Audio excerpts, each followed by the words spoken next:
In today's video, we're going to be building an ITX 4060 gaming PC. This one is really simple to assemble and it's priced at around $1,000. Later on, we'll be talking about this video's sponsor, Squarespace, but for now, let's get started.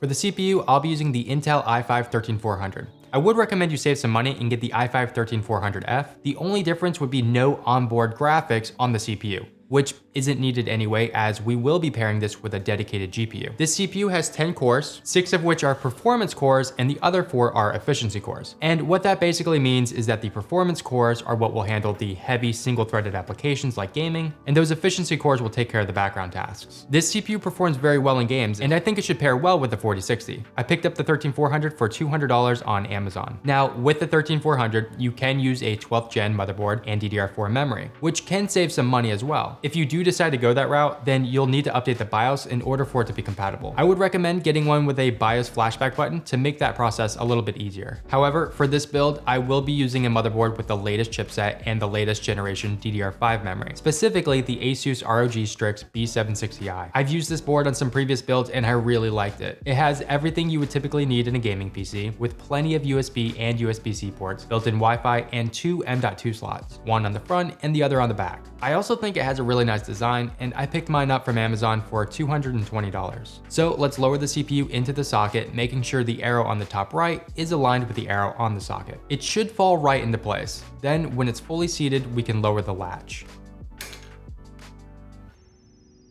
I'm only going to be installing one M.2 drive today, so I've got the Samsung 970 EVO Plus. When it comes to SSDs, I usually buy Samsung or Crucial, but it doesn't have to be those brands.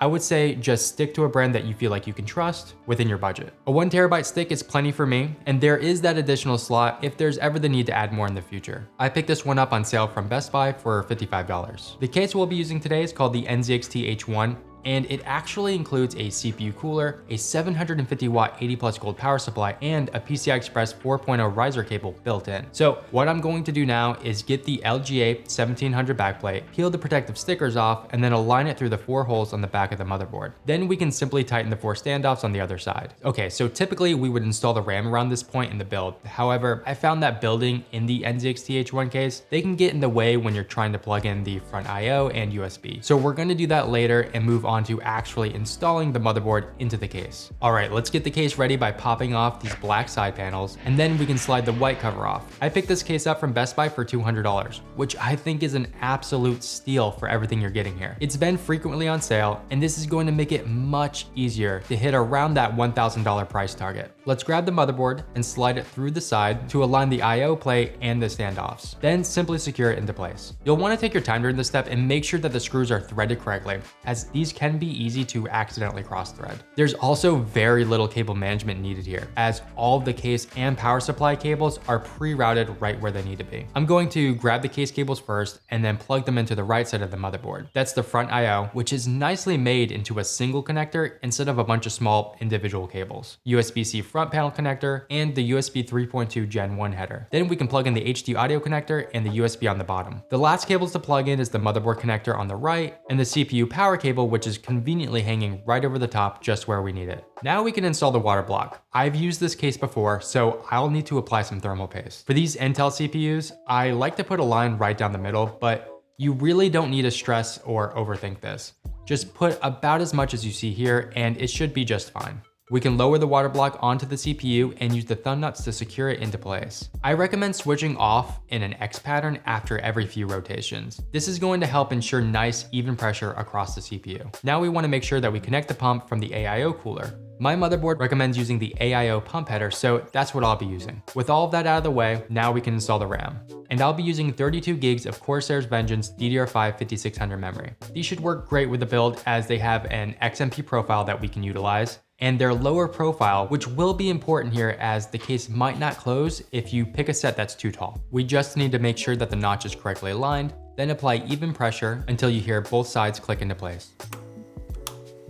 Lastly, let's plug in the PCI Express riser cable. Now this can be a little tricky because it's a pretty tight cable, so you just need to pull it up tight and try to align it with the port. Then it should be able to slide in and click right into place. Everything's looking great, so we can fold the radiator shut and re-secure those 2 screws. Now the GPU I'll be using today is the RTX 4060. Gigabyte was gracious enough to send one over to use, so a huge thank you to them. This is NVIDIA's successor to the very popular 3060. It should offer an average of 20% increased performance at 1080p over the 3060. It should also give all of the new benefits from this generation's Ada Lovelace architecture, like DLSS 3 frame generation, which can nearly double frame rates in supported games, and AV1 encoding along with much improved power efficiency. But it does come with reduced VRAM, down to 8 gigs from 12 in the previous 3060. Now this should be enough for most 1080p gaming, but it is a concern with some newer titles wanting more. This Gigabyte card comes factory overclocked and has a dual BIOS with a quiet mode, which is pretty nice to have in a small form factor build that, for many of us, sits close to us on our desk. So let's check this out for ourselves by unscrewing the 2 thumb nuts from the case, lowering the GPU and aligning it with the PCI Express slot. Once that's locked into place, we can secure it back with those 2 thumb nuts. This case can officially support a GPU up to 324 millimeters in length and 58 millimeters thick. This Gigabyte 4060 card has a slim 2-slot design at 281 by 53 millimeters, so it fits in here no problem. Pop open this black panel here, and that's where we can find all of our power cables. We'll only need one 8-pin PCI Express cable for this card. All right, this is looking great. It's such a compact machine and a simple, straightforward build. But I want to see how this new card performs, so let's slide the cover back on, reinstall the side panels, and that's the build complete. Squarespace's flexible website templates and asset library make it super simple for you to start your new site. Building on the ease of creativity, Squarespace has what's called the Fluid Engine, a next-generation design system that makes it even easier to customize every detail within your template. Adding content is as simple as clicking a button. Just choose a type of content block, such as text, video, or audio, and place it where you want on your page. The Fluid Engine allows you to create unique designs and turn stunning design templates into a personalized page tailored just for you. With Squarespace's cutting-edge design and world-class engineering, it's easier than ever to establish and own your online presence. Are you finally ready to start building your own website? Visit squarespace.com/DevinJohnston to start your free trial today. Squarespace is also offering my subscribers 10% off their first purchase of a website or domain. Testing Cyberpunk in 1080p with just rasterization, no DLSS or ray tracing, and we're averaging over 80 frames per second. But let's be real, for the best experience in this game, you'll want to turn on DLSS and frame generation. That'll give you over 100 frames per second. So using frame generation might add a very small amount of latency.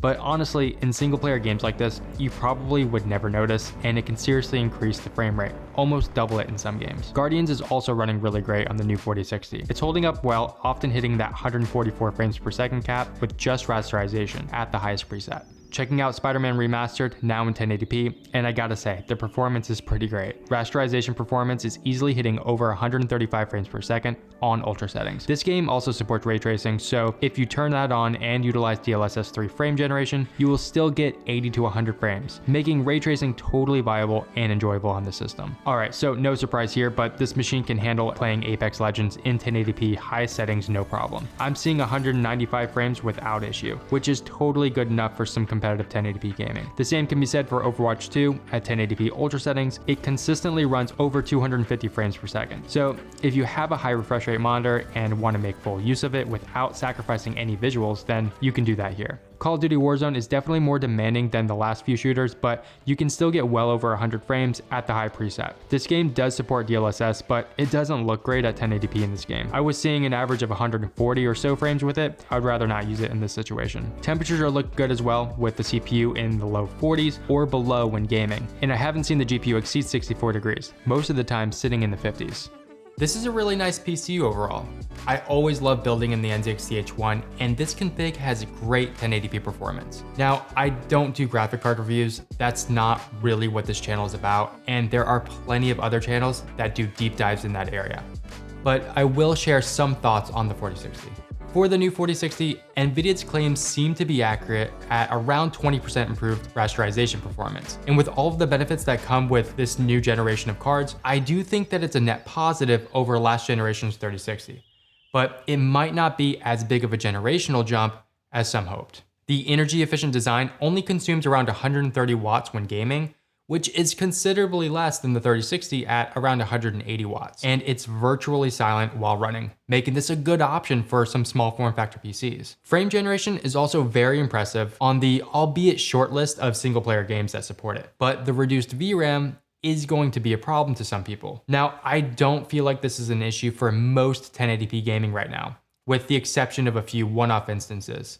However, it may pose to be a problem in the future as major AAA games continue to demand more VRAM, or if the buyer just wants to upgrade to a 1440p monitor. Now, the 4060 does have decent performance at 1440p, but that 8 gigs is going to become an issue much faster at that resolution. But either way, it's largely going to be determined by your personal preferences and needs. If energy efficiency is important to you, if you have a workflow that is accelerated by CUDA cores, and or you think frame generation is something that you would use, it's something that I personally use on any game that'll support it, then hey, the 4060 might be a good option. But if your main concern is just raw performance, then there is a lot of competition to consider at this price point. Anyway, let me know what you think in the comments below. Thanks for watching, and I'll see you in the next one.